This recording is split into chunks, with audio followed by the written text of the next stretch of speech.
नमस्कार दर्शक बंधु, आज दिन टॉप 5 गुरुत्वपूर्ण खबर उपरे नजर पकेइबा। वीडियोटी को शेष पर्यंत देखंतु। किछि समय मध्य जानि परिबे आज दिन संपूर्ण खबर। ता पूर्व चैनल रे नुआ थिले सब्सक्राइब करी पाखरे आस्थिबा बेल आइकन को ऑन करी रखंतु। एपरि प्रत्येक दिन लेटेस्ट न्यूज सर्वप्रथमे देखिबा पई आसंतु संपूर्ण खबर उपरे नजर पकेइबा। सुभद्रा को नहीं बड़ खबर, एही दिन मिलिबो टंका। राज्य रे आरंभ होईछि सुभद्रा समीक्षा कार्यक्रम।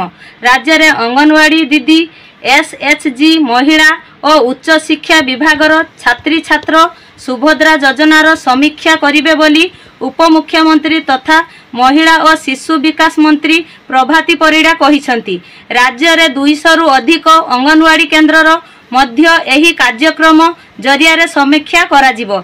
एक स्वतंत्र आप माध्यमरे एही सबु समीक्षा हेबो। सुभद्रा योजना 2 थर पाइबा परे ताहाकू अनुध्यान करा जिवो बोली उपमुख्यमंत्री कहिसंती। हिताधिकारी किपरि 2टी किस्ती को खर्च करिसंती ताहाकू अनुध्यान करा जिवो। एथिरे महिला स्वयं सहायिका गोष्ठीर मेंबरंक सह पीआरआई मेंबर, अंगनवाड़ी मेंबर और हेल्परंक सह उच्च शिक्षा विभागर छात्री छात्र एही दिगरे कार्य करिवे। एही कार्यक्रम 22,000 महिलांकु सुभद्रा समीक्षा करिबाकू प्राय 1 मास समय लागिबो बोली कहिसंती उपमुख्यमंत्री। आसंता रक्षाबंधन रे सुभद्रा योजनार तृतीय किस्ती टंका मिलिबो।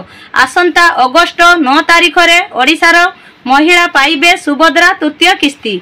जेउ माने द्वितीय किस्ती पाई नाहंती आसंता 2 दिन मध्य संपृक्त हिताधिकारी तालिका को रिव्यू करा जिवो। बहु जल्दी योग्य हिताधिकारी पाइबे सुभद्रा कर समस्त किस्ती। परवर्ती खबर, राज्यर सबु चाषींकर हेबो ई-केवाईसी। खाद्य जगण मंत्री सूचना। चाषी मानकु नहीं बड़ खबर।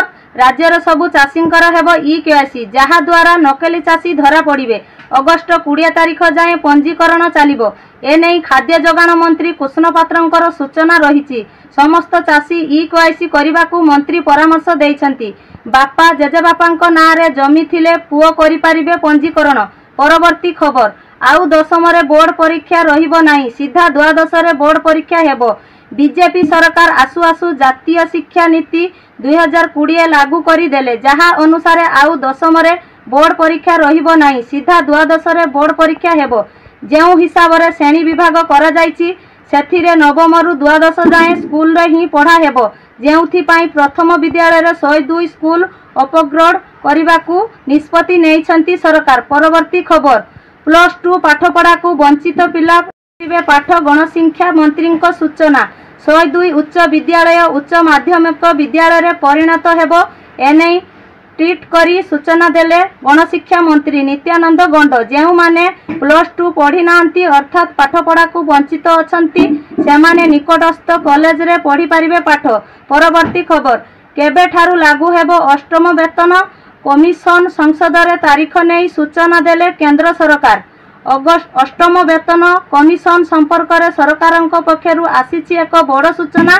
यह कार्यकारी हेबा सहित केंद्रीय कर्मचारी एवं पेंशन भोगींक दरमा भत्ता एवं पेंशन रे एक बड़ परिवर्तन आसीबो। सरकार याहाकू कार्यकारी करिबा पई पदक्षेप नेइछंती एवं अर्थ मंत्रालय सीपीसी गठन पई प्रारंभिक आलोचना आरंभ करिछि। परवर्ती खबर, शाशुघर लोकंकु विरोधरे मिथ्या अभियोग आनिथिले आईपीएस। सुप्रीम कोर्ट कहिले सर्वसाधारण रे भूल माग। पूर्वतन स्वामी एवं शाशुघर लोकंक विरोधरे मिथ्या अपराध मामला आनिथिले जणे महिला आईपीएस अधिकारी। एने सुप्रीम कोर्ट तांको स्वामी एवं तांको परिवार को सर्वसाधारण रे क्षमा मागिबा लागि महिला को मंगलवार निर्देश देइछंती। एथिलागी सुप्रीम कोर्ट 3 दिन समय देइछंती। आम चैनल रे नुआ थिले लाइक शेयर सब्सक्राइब करंतु।